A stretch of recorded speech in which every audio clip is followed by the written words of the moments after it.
Hello everyone, last के lecture में हमने हायर परचेज सिस्टम का इंट्रोडक्शन स्टडी किया था। हायर परचेज सिस्टम की लीगल प्रोविज़न या उसकी कैरेक्टरिस्टिक्स क्या होती है, और हायर परचेज सिस्टम और क्रेडिट परचेज में हमने डिफरेंस स्टडी किया था। आज हम नेक्स्ट स्टडी करेंगे accounting record under hire purchase system. It means accounts हम कैसे मेंटेन करेंगे अगर हायर परचेज सिस्टम के थ्रू हम परचेज करते हैं। तो अकाउंटिंग रिकॉर्ड स्टडी करने से पहले एक दो चीज़ें हम डिस्कस कर लेते हैं, जो कल भी हमने डिस्कस कर ली थी वैसे एक तो, लेकिन एक बार फिर से हम आज और डिस्कस कर लेते हैं। उसमें फर्स्ट हमारा कैश प्राइस, सेकंड हमारा hire purchase price,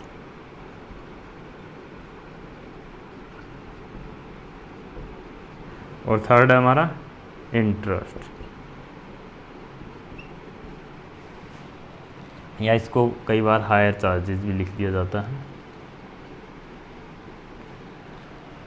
cash price, cash price किसी भी गुड्स या एसेट्स की वो वैल्यू है जो अगर एट द टाइम आप परचेज करते हो, उसी टाइम अगर आप पेमेंट करते हो तो आपको जो पेमेंट करनी है वो उसके लिए क्या है, कैश प्राइस। जैसे कल हमने एक एग्जांपल लिया था, एक मशीनरी अगर हम कैश बाय करते हैं तो वो हमें 3 लाख की अवेलेबल हो जाती है। इट मीन्स हमें वो मशीनरी मिल जाएगी 3 लाख की। अब ऑब्वियस सी बात है, अगर हम एट द टाइम पेमेंट करेंगे तो वो हमें 3 लाख की मिलेगी। अगर हम डिले करेंगे टाइम पेमेंट करने में, हम कुछ डिले चाहते हैं कि अभी हमारे पास पैसे नहीं हैं, हम कुछ समय बाद पेमेंट करेंगे, तो उस केस में जो वेंडर है वो हमसे कुछ एक्स्ट्रा चार्ज करेगा। वो किस रूप में चार्ज करेगा, वो इंटरेस्ट के रूप में चार्ज करेगा।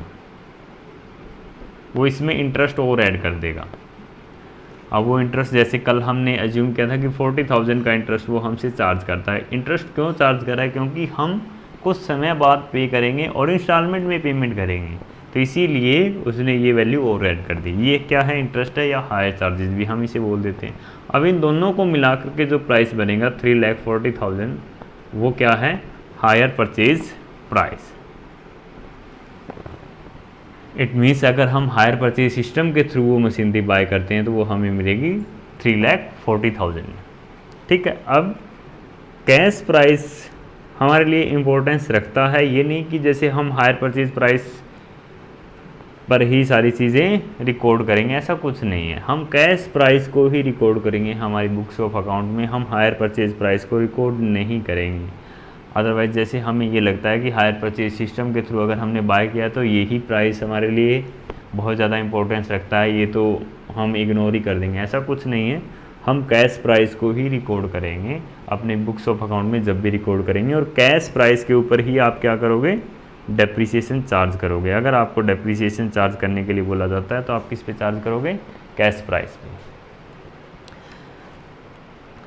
अब उसके बाद एक और वर्ड हम डिस्कस कर लेते हैं जो अभी हमने यूज़ किया था, इंस्टॉलमेंट। हम जो पेमेंट करेंगे वो इंस्टॉलमेंट में करेंगे। अब जैसे ये हमने एक एग्जांपल ले लिया मशीनरी का, 3 लाख कैश प्राइस है, उसका 40,000 उसमें इंटरेस्ट इंक्लूड हो जाता है, और 3,40,000 की टोटल हायर परचेज प्राइस है उस मशीनरी की। तो उस केस में अगर हमने डाउन पेमेंट कर दी है 1 लाख की, तो बाकी हमें कितना पे करना है, 2,40,000। अब 2,40,000 इसमें जो इंटरेस्ट है वो इंक्लूड है, विद इंटरेस्ट है।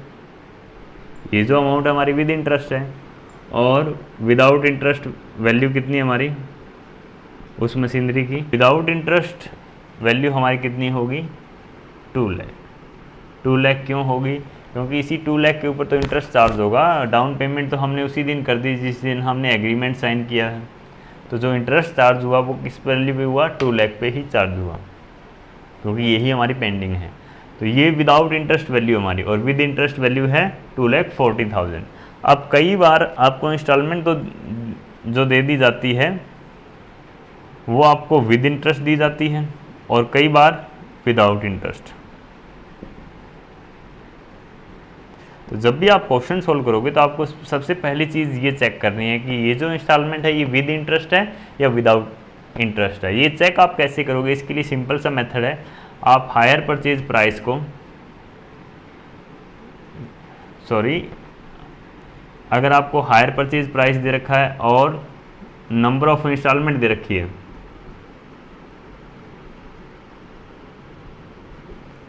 हायर परचेज प्राइस आपको दे रखा है, नंबर ऑफ इंस्टॉलमेंट आपको दे रखा है, और डाउन पेमेंट आपको दे रखा है और कुछ नहीं कहा गया आपको कि इंस्टॉलमेंट आपकी विद इंटरेस्ट है या विदाउट इंटरेस्ट, उस केस में आप क्या करोगे, हायर परचेज प्राइस में से डाउन पेमेंट आप लेस कर दो, बाकी जो अमाउंट रहा उसको नंबर ऑफ इंस्टॉलमेंट से डिवाइड कर दो। वो जो आपका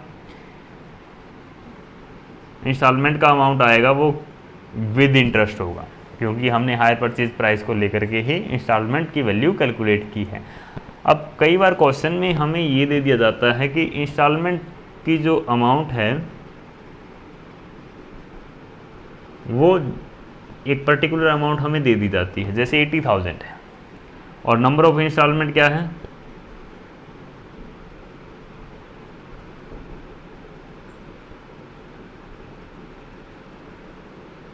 3 है, नंबर ऑफ इंस्टॉलमेंट हमारी 3 है। तो उस केस में हमें ये कैसे पता चले कि जो इंस्टॉलमेंट है वो विद इंटरेस्ट है या विदाउट इंटरेस्ट है।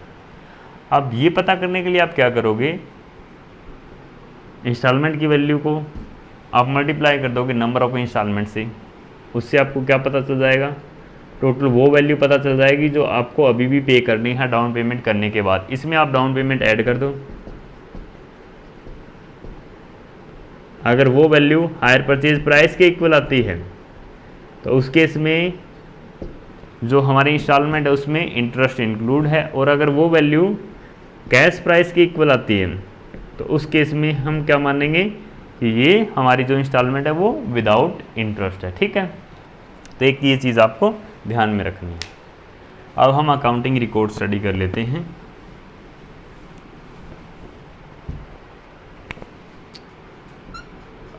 अकाउंटिंग रिकॉर्ड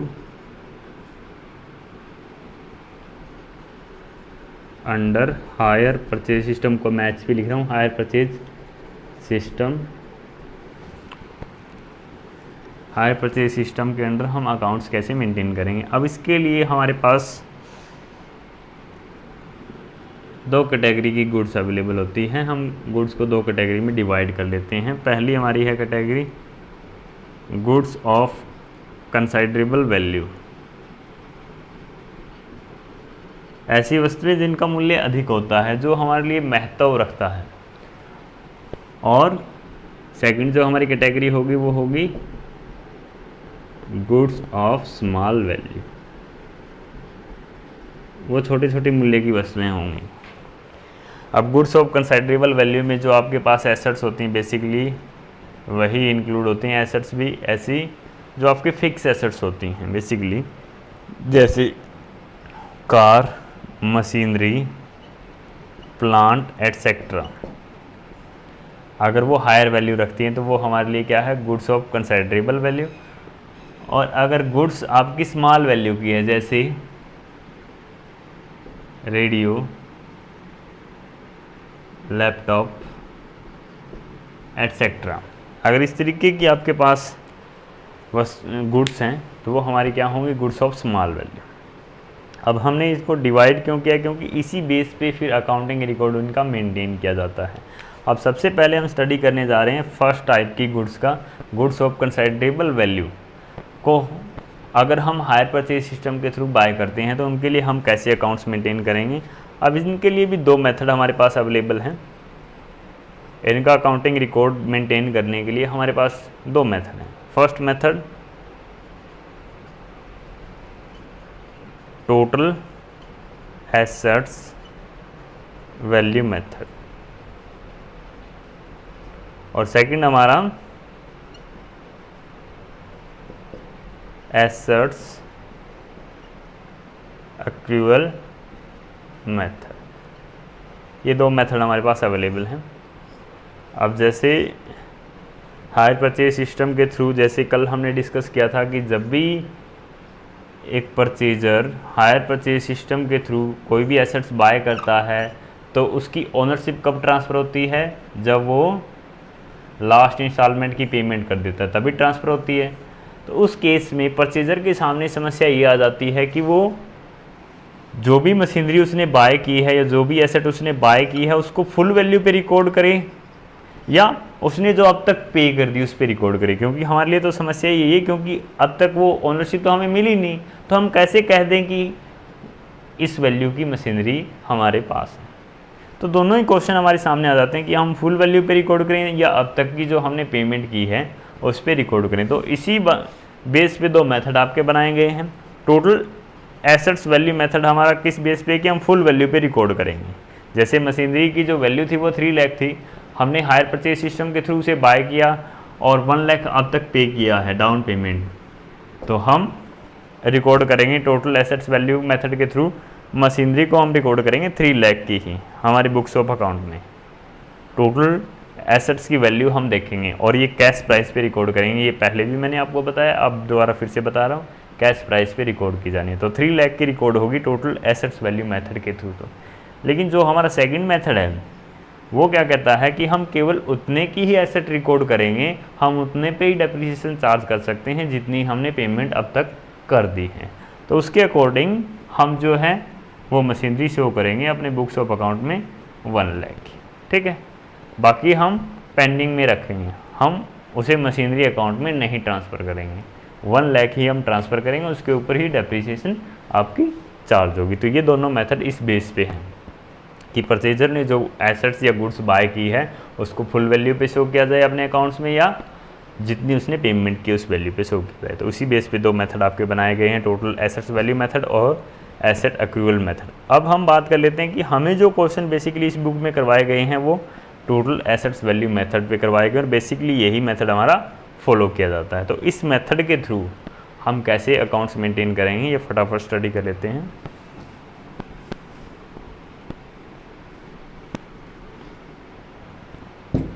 अब दो पार्टी होगी हमारे पास, पहला होगा हायर परचेजर और दूसरा हायर वेंडर। दोनों की बुक्स ऑफ अकाउंट में हमें रिकॉर्ड तो दोनों की बुक्स ऑफ अकाउंट में मेंटेन करने होंगे। तो दोनों की बुक्स ऑफ अकाउंट में हम क्या क्या जनरल एंट्रियाँ करेंगे ये हम 1 बाय 1 अभी डिस्कस कर लेते हैं। सबसे पहले क्या होगा, एग्रीमेंट साइन होगा। जब एग्रीमेंट साइन होगा तब हमारे बीच में ये डिस्कशन होगा कि हायर परचेजर कोई पर्टिकुलर एसेट्स जो कंसीडरेबल वैल्यू की है, क्योंकि हम कंसीडरेबल वैल्यू के एसेट्स के बारे में ही अकाउंटिंग रिकॉर्ड मेंटेन कर रहे हैं, जो कंसीडरेबल वैल्यू की है वो हम बाय करने जा रहे हैं हायर परचेज सिस्टम के थ्रू। तो जिस दिन एग्रीमेंट साइन होगा उसी दिन एग्रीमेंट साइन किया तो हमारी जो एसेट्स है उसका पोजीशन हमें ट्रांसफ़र कर देगा वेंडर। जिस दिन एग्रीमेंट साइन किया तो जिस दिन हमें एसेट्स का पोजीशन मिलता है उसी दिन हम एंट्री क्या करेंगे, हमारे बिज़नेस में क्या आ रहा है, एसेट्स आ रही है, हम अपने बिज़नेस में एसेट लेके आ रहे हैं। अगर हम हायर परचेजर हैं तो एसेट्स एक एसेट चाहे कोई भी हो वो हमारे लिए क्या है, रियल अकाउंट है। रियल अकाउंट्स के रूल जो आपको बताए गए हैं, डेबिट व्हाट्स कम्स इन और क्रेडिट व्हाट गोज आउट। तो एसेट्स हमारे बिजनेस में आ रही है तो हम उसका अकाउंट क्या करेंगे, डेबिट करेंगे। एसेट्स अकाउंट डेबिट, जिस भी वैल्यू के एसेट है, यहाँ कैश प्राइस, ठीक है, जो भी आपकी एसेट्स का कैश प्राइस है। अब उसके बाद अगर हम कैश बाय करते हैं तो यहाँ टू कैश लिख देते हैं या टू बैंक लिख देते हैं, अगर बैंक के थ्रू हमने पेमेंट की तो। अब हमने बाय तो किए किसी पर्सन से, अब उस पर्सन का जो नाम है उससे बाय किए, अब वो हमें क्रेडिट दे रहा है। तो पर्सनल अकाउंट है वो जिससे हमने एसेट बाय किए, तो वो क्या है, पर्सनल टाइप का या पर्सनल नेचर का अकाउंट है।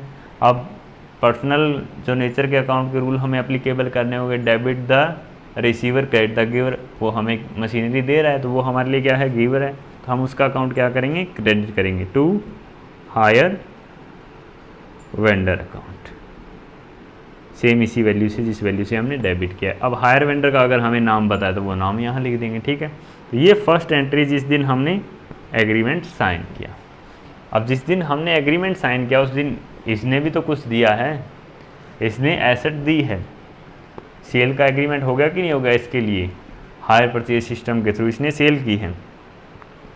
तो जिस दिन इसने सेल की उसी दिन से जो हायर परचेजर है वो इसका क्या बन गया, देनदार बन गया कि नहीं बन गया, लेटर क्रिएट हो गए इसके। तो इस केस में ये हायर परचेजर, अगर हायर वेंडर के लिए हम बात करें तो ये भी एक पर्सन है और पर्सनल नेचर का अकाउंट है, तो ये क्या है, रिसीवर है, इसने एसेट रिसीव की है, तो ये अपनी बुक्स ऑफ अकाउंट में क्या करेगा, इसको डेबिट करेगा, क्योंकि डेबिट द रिसीवर। तो ये क्या करने वाला है, हायर परचेजर को debit, hire purchaser account debit.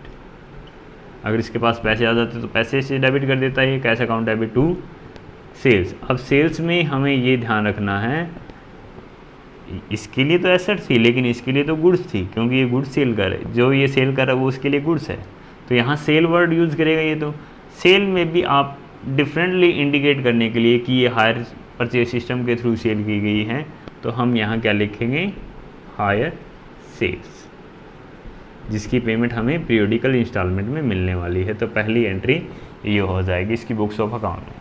अब नेक्स्ट, जैसे ही एग्रीमेंट साइन होता है उसके बाद हमें क्या करना होगा, कुछ डाउन पेमेंट तो करनी होगी। जिस दिन हम डाउन पेमेंट करेंगे उसी दिन करते हैं जिस दिन एग्रीमेंट साइन करता है। तो अगर हमने डाउन पेमेंट की है, हमने पैसा दिया है किसी हायर वेंडर को, तो यहाँ पैसा रिसीव करने वाला कौन है, हायर वेंडर। दो ही तो अकाउंट है, हायर वेंडर अकाउंट डेबिट होगा किस अमाउंट से, जो हमने पे किया है हायर वेंडर को, टू, अगर हमने कैश पे किया तो टू कैश, अगर हमने बैंक के थ्रू पेमेंट की है तो टू बैंक अकाउंट। बेसिकली हम बैंक अकाउंट का यूज़ करेंगे, टू बैंक अकाउंट, ये पेमेंट करने के लिए। बैंक भी पर्सनल नेचर का अकाउंट है और वो गिवर है, तो उस केस में हमने इसको क्रेडिट कर दिया, ठीक है। अब यहाँ ये रिसीव करेगा और बेसिकली इसके भी बैंक अकाउंट में डिपॉजिट होगी, तो इसके लिए बैंक क्या है, रिसीवर है इसका बैंक।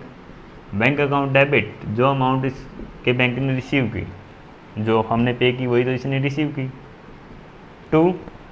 अब इसने किससे रिसीव की है, ये जो पैसे बैंक में जमा हुए किसने जमा करवाए, हायर परचेजर ने। तो गिवर कौन है, hire purchaser. Debit the receiver, credit the giver, तो हम गिवर को क्या करेंगे, क्रेडिट कर देंगे टू हायर परचेजर अकाउंट। ये हमने क्रेडिट कर दिया। डाउन पेमेंट रिसीव करने के लिए वेंडर ने ये एंट्री की और डाउन पेमेंट पे करने के लिए परचेजर ने ये एंट्री की। अब उसके बाद डाउन पेमेंट हो जाने के बाद जब भी ईयर का एंड होगा, जब हम अपने अकाउंट क्लोज करेंगे, तो जो पेंडिंग अमाउंट हमारा रह गया उसके ऊपर अभी भी इंटरेस्ट तो हमें चार्ज करना है। जैसे अभी एक एग्जांपल लिया था हमने कि मशीनरी की जो कैश प्राइस था वो तो 3 लाख था, कैश प्राइस 3 लाख था, तो हम यहाँ तो 3 लाख से रिकॉर्ड करेंगे, ठीक है। अब उसमें से 1 लाख हमने पे कर दिया डाउन पेमेंट के रूप में, तो बाकी कितने रह गए, 2 लाख। अब 2 लाख के ऊपर इंटरेस्ट तो हमें पे करना है ना, क्योंकि हमने इंस्टॉलमेंट में पेमेंट करनी है, तो इसके ऊपर हमें इंटरेस्ट भी पे करना होगा। और वो इंटरेस्ट हमारे लिए हर साल क्या है, एक्सपेंसेस है। इंटरेस्ट नॉमिनल नेचर का अकाउंट है और हायर परचेजर के लिए क्या है, एक्सपेंसेस है, तो ये इसे क्या करेगा, डेबिट करेगा। तो जैसे ही साल के अंत में इंटरेस्ट ड्यू होगा हायर वेंडर को, तो इसके लिए एक्सपेंसेस क्रिएट हो जाएगा, तो ये एक्सपेंसेस को क्या करेगा, डेबिट करेगा, क्योंकि ये नॉमिनल नेचर का अकाउंट है। Debit all the expenses and losses. Interest का अकाउंट क्या करेगा, डेबिट करेगा। Interest account debit, interest calculate कर लेना आपने 2 लाख के ऊपर जिस रेट से इंटरेस्ट चार्ज करना है, 2। अब ये इंटरेस्ट अगर हम कैश पे कर रहे होते तो यहाँ लिख देते 2 कैश, लेकिन हम पे नहीं कर रहे, अभी भी वो हमें उधार दे रहा है। कौन दे रहा है, वेंडर, तो हम यहाँ क्या लिखेंगे, 2 हायर वेंडर। ये ड्यू हो गया हायर वेंडर को, अभी भी हमने पेमेंट नहीं की तो ड्यू हो गया, तो एक तरीके का उधार है वेंडर का हमारे ऊपर, तो 2 हायर वेंडर। ये हमें क्रेडिट दे रहा है, ये गिवन है 2 higher vendor. Interest account debit 2 higher vendor, जो भी इंटरेस्ट का अमाउंट हमारा बनेगा। अच्छा, जिस दिन हमने इंटरेस्ट ड्यू किया साल के अंत में ड्यू करेंगे, इस दिन इसके लिए इंटरेस्ट के रूप में इनकम जनरेट हुई। अब इंटरेस्ट इसके लिए इनकम है, तो इंटरेस्ट को ये क्या करेगा, क्रेडिट करेगा टू इंटरेस्ट अकाउंट। डेबिट क्या करेगा, क्या इसके पास पैसा आ रहा है, नहीं आ रहा, लेकिन इसका उधार चढ़ गया, जी अमाउंट जो इंटरेस्ट का था उससे इसके देनदार बढ़ गए। देनदार कौन था इसका, हायर परचेजर। ये क्या करेगा, हायर परचेजर अकाउंट डेबिट।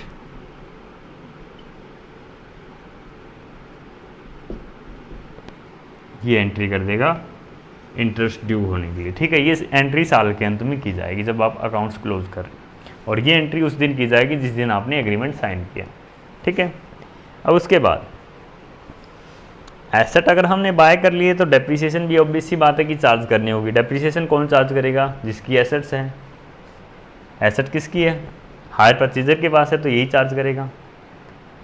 हाँ ओनरशिप वेंडर की है, लेकिन चार्ज डेप्रिसिएशन जो है वो कौन करेगा, अब पोजीशन किसके पास है, हायर परचेजर के पास है। वो डेप्रिसिएशन इस बिहाफ पे चार्ज करता है कि जो उसने यूज़ की है, अगर वो बाई चांस ये एसेट्स अपने पास भी नहीं रखता है तो उसके जो डेप्रिसिएशन अकाउंट के थ्रू इतना फंड उसके पास होगी जो उसने हायर के रूप में पे किया उसकी कंपनसेट हो सके। ठीक है, तो डेप्रिसिएशन ये चार्ज करेगा साल के अंत में। अगर आपको मेथड नहीं दे रखा तो आप डिमिनिशिंग बैलेंस मेथड से चार्ज करोगे, अगर आपको दे रखा है तो उसी मेथड से।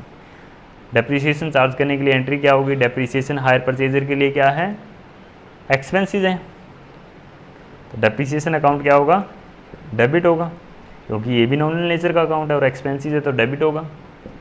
क्रेडिट क्या करें, क्या हम कैश पेमेंट कर रहे हैं डेप्रिसिएशन की, नहीं कर रहे, इससे एसेट्स की वैल्यू कम हो रही है, तो जिस एसेट्स की वैल्यू कम हो रही है उसे हम क्या करेंगे, क्रेडिट करेंगे टू जो भी एसेट्स हमने बाय की हुई थी जिसके ऊपर हमने डेप्रिसिएशन चार्ज किया, assets account.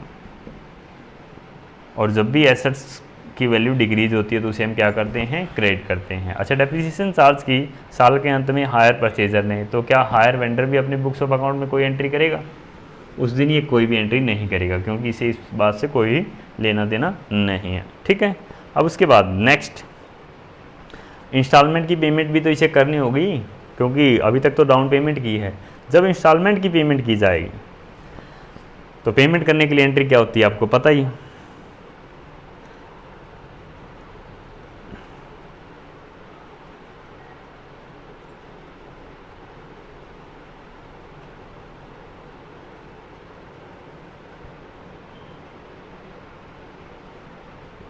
Higher vendor account debit होगा, जिस वैल्यू की इंस्टॉलमेंट हम पे कर रहे हैं। टू क्या होगा, बैंक या टू कैश, बेसिकली बैंक का ही हम यूज़ करेंगे जिस दिन हमने इंस्टॉलमेंट की पेमेंट की। अच्छा, अगर जो इंस्टॉलमेंट की अमाउंट हमें दे रखी है वो विद इंटरेस्ट दे रखी है तो हम वही अमाउंट लिख देंगे यहाँ, और अगर हमें इंस्टॉलमेंट की वैल्यू विदाउट इंटरेस्ट दे रखी है तो ये वाला जो इंटरेस्ट है हम उस इंस्टॉलमेंट की वैल्यू में ऐड करके यहाँ पे करते हैं। ठीक है, तो ये क्वेश्चन में ही आपको समझ में आ जाएगा। अभी यहाँ थोड़ा सा आप कंफ्यूज हो सकते हो, लेकिन क्वेश्चन में आपको और अच्छे से क्लियर हो जाएगा। हायर वेंडर अकाउंट हमने डेबिट क्यों किया, क्योंकि ये अमाउंट रिसीव करने वाला है, तो hire vendor account debit to bank, bank से पैसे जाने वाले हैं। ठीक है, अब इसके पास सेम यही एंट्री जो डाउन पेमेंट पे हमने की थी, क्योंकि पेमेंट रिसीव करने की एंट्री तो सेम ही रहेगी, बैंक अकाउंट डेबिट, जिस वैल्यू की इंस्टॉलमेंट रिसीव की जाती है टू किससे रिसीव की, हायर परचेजर से, टू हायर परचेजर, ये वाली एंट्री हो जाएगी इंस्टॉलमेंट की वैल्यू रिसीव करने पर। ठीक है, अब उसके बाद साल के अंत में अकाउंट्स को क्लोज करेगा। जब अकाउंट्स क्लोज करेगा तो उस दिन जो भी हमारे एक्सपेंसेस होते हैं नॉमिनल नेचर के, जो भी अकाउंट्स होते हैं, हम उनको कहाँ ट्रांसफ़र कर देते हैं, प्रॉफिट एंड लॉस अकाउंट में या ट्रेडिंग अकाउंट में हम ट्रांसफ़र कर देते हैं और उनका अकाउंट्स हम क्लोज कर देते हैं। तो एक तो हमारे पास जो इंटरेस्ट है वो नॉमिनल नेचर का अकाउंट है और दूसरा डेप्रिसिएशन नॉमिनल नेचर का अकाउंट है। तो इनको हमें कहाँ ट्रांसफ़र करना है, प्रॉफिट एंड लॉस अकाउंट में, क्योंकि ये दोनों प्रॉफिट एंड लॉस अकाउंट में ही जाते हैं, या statement of profit and loss में। वो डिपेंड करता है कि आपकी कंपनी है या आपकी पार्टनरशिप फर्म है या सोल ट्रेडर हो आप, तो उस पर डिपेंड करता है कि आप statement of profit and loss लिखोगे या प्रॉफिट एंड लॉस अकाउंट। तो ये दोनों आपके लिए एक्सपेंसेस हैं और सारे के सारे expenses profit and loss account के डेबिट साइड जाते हैं। तो प्रॉफिट एंड लॉस अकाउंट क्या होगा, डेबिट होगा, profit and loss account debit, और हम लिख सकते हैं statement of profit and loss debit, किससे, इंटरेस्ट प्लस डेप्रिसिएशन, दोनों को हम एक साथ ट्रांसफ़र कर देंगे टू, अब हम यहाँ क्या लिखेंगे, टू इंटरेस्ट। इंटरेस्ट का अकाउंट हमने क्लोज कर दिया, जब ओपन किया था डेबिट हुआ था, इसको क्लोज करने के लिए हमें क्या करना है, क्रेडिट करना है। जो बैलेंस था इसमें वो हमने कहाँ ट्रांसफ़र कर दिया, प्रॉफिट एंड लॉस अकाउंट में, और टू डेप्रिसिएशन, डेप्रिसिएशन अकाउंट का भी बैलेंस हमने कहाँ ट्रांसफ़र कर दिया, प्रॉफिट एंड लॉस अकाउंट। अच्छा, इसने जब अपने अकाउंट्स क्लोज किए तो ये भी अपना अकाउंट्स क्लोज करेगा, ये भी साल के अंत में प्रॉफिट एंड लॉस तो जानेगा ही। जब ये अपने अकाउंट्स क्लोज करेगा तो इसके पास जो नॉमिनल नेचर के एक्सपेंसेस हैं या इनकम हैं उनको ये क्या करेगा, प्रॉफिट एंड लॉस अकाउंट में या ट्रेडिंग अकाउंट में ट्रांसफ़र कर देगा। और देखो इसकी जो अकाउंट्स में वो कोई नॉमिनल नेचर का अकाउंट है या नहीं है, बिल्कुल है इंटरेस्ट, लेकिन इंटरेस्ट क्या है, क्रेडिट बैलेंस है, इनकम है इसकी, तो इनकम हमेशा प्रॉफिट एंड लॉस अकाउंट की क्रेडिट साइड जाती है, तो इसीलिए प्रॉफिट एंड लॉस अकाउंट तो क्या होगा, क्रेडिट होगा to profit and loss account interest के अमाउंट से, और इंटरेस्ट क्या होगा, डेबिट हो जाएगा। इंटरेस्ट के अमाउंट को हमने ट्रांसफ़र कर दिया कहाँ, प्रॉफिट एंड लॉस अकाउंट में। सेम वही चीज़ आप यहाँ भी लिख सकते हो, प्रॉफिट एंड लॉस अकाउंट और statement of profit and loss. ठीक है, ये एंट्री होगी साल के अंत में। एक एंट्री और रहेगी इसकी, हायर सेल। देखो सेल भी इसका क्या है, नॉमिनल नेचर का अकाउंट है। हमने साथ में क्यों नहीं की, क्योंकि सेल कहाँ जाती है, ट्रेडिंग अकाउंट में। तो इसके साथ साथ मैं चलो यहीं लिख देता हूँ, इसके साथ साथ एक और एंट्री की जाएगी। वो कौन सी एंट्री होगी, सेल्स क्रेडिट है और ट्रेडिंग अकाउंट की क्रेडिट साइड जाता है, तो ट्रेडिंग अकाउंट को आप क्या करोगे, टू ट्रेडिंग अकाउंट, तो आपने करना है क्रेडिट, किस वैल्यू से, सेल्स की वैल्यू से। और हायर सेल्स का अकाउंट पहले आपका क्रेडिट हो चुका है, इसको क्लोज करने के लिए आप क्या करोगे, डेबिट करोगे, हायर सेल्स अकाउंट डेबिट। तो ये वाली एंट्री आप करोगे, और ये वाली एंट्री इसकी बुक्स ऑफ अकाउंट में होगी नहीं, क्योंकि इसकी तो हम नॉमिनल नेचर के अकाउंट सारे के सारे क्लोज कर चुके हैं। तो ये एंट्रियां होंगी हायर परचेजर की बुक्स ऑफ अकाउंट में और हायर वेंडर की बुक्स ऑफ अकाउंट में। अब इन पे बेस आपको अगर कहा जाता है कि नेसेसरी लेजर अकाउंट बनाओ, तो कौन कौन से अकाउंट आपको बनाने होंगे, हायर परचेजर की बुक में एसेट का अकाउंट आपको बनाना होगा, फर्स्ट अकाउंट। दूसरा अकाउंट हायर वेंडर का अकाउंट आपको बनाना होगा। तीसरा अकाउंट इसमें कौन सा यूज़ हुआ है, इंटरेस्ट का अकाउंट। चौथा अकाउंट कौन सा यूज़ हुआ है, बैंक अकाउंट। और इसके अलावा डेप्रिसिएशन का अकाउंट। तो ये 5 अकाउंट आपको बेसिकली बनाने पड़ सकते हैं, लेकिन इनमें से भी अगर आप एसेट और हायर वेंडर और इसके अलावा इंटरेस्ट का अकाउंट बना देते हो, इनफ है। डेप्रिसिएशन और बैंक अकाउंट बनाने की आपको रिक्वायरमेंट नहीं होती, लेकिन फिर भी आप 4 अकाउंट प्रिपेयर करके आना, asset account, higher vendor account, interest account और डेप्रिसिएशन अकाउंट। बैंक अकाउंट आप रहने देना प्रिपेयर करने के लिए, अगर आपको नेसेसरी लेजर अकाउंट प्रिपेयर करने के लिए बोला जाता है। तो ये 4 अकाउंट हम यहाँ नाम लिख देते हैं, एसेट्स का, दूसरा हायर वेंडर का, क्योंकि हायर परचेजर तो हम खुद ही हैं,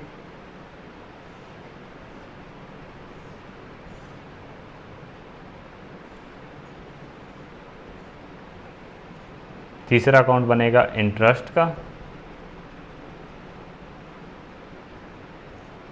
और चौथा अकाउंट आपने बना देना है डेप्रिसिएशन का। तो ये नेसेसरी लेजर अकाउंट हमें हायर परचेजर की बुक्स ऑफ अकाउंट में प्रिपेयर करने होगा। अगर इसकी बुक्स ऑफ अकाउंट में हमें नेसेसरी लेजर अकाउंट बनाने को कहा जाता है, तो फर्स्ट अकाउंट हायर परचेजर का, सेकंड अकाउंट हायर सेल का हम बना सकते हैं।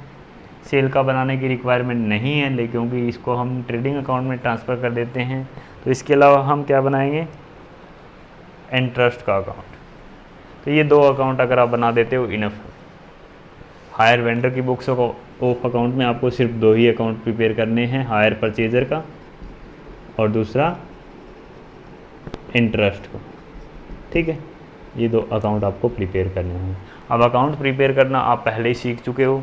जनरल एंट्रियाँ अगर आपको आ गई, तो अकाउंट्स तो आपको लेजर में पोस्ट ही करनी है बस, जनरल एंट्रियों को। तो अकाउंट्स मैं यहाँ नहीं बता रहा आपको पहले से ही पता है कि जनरल एंट्रियों से कैसे लेजर अकाउंट बनाए जाते हैं। ठीक है, इस पे बेस एक क्वेश्चन हम सोल्व कर लेते हैं।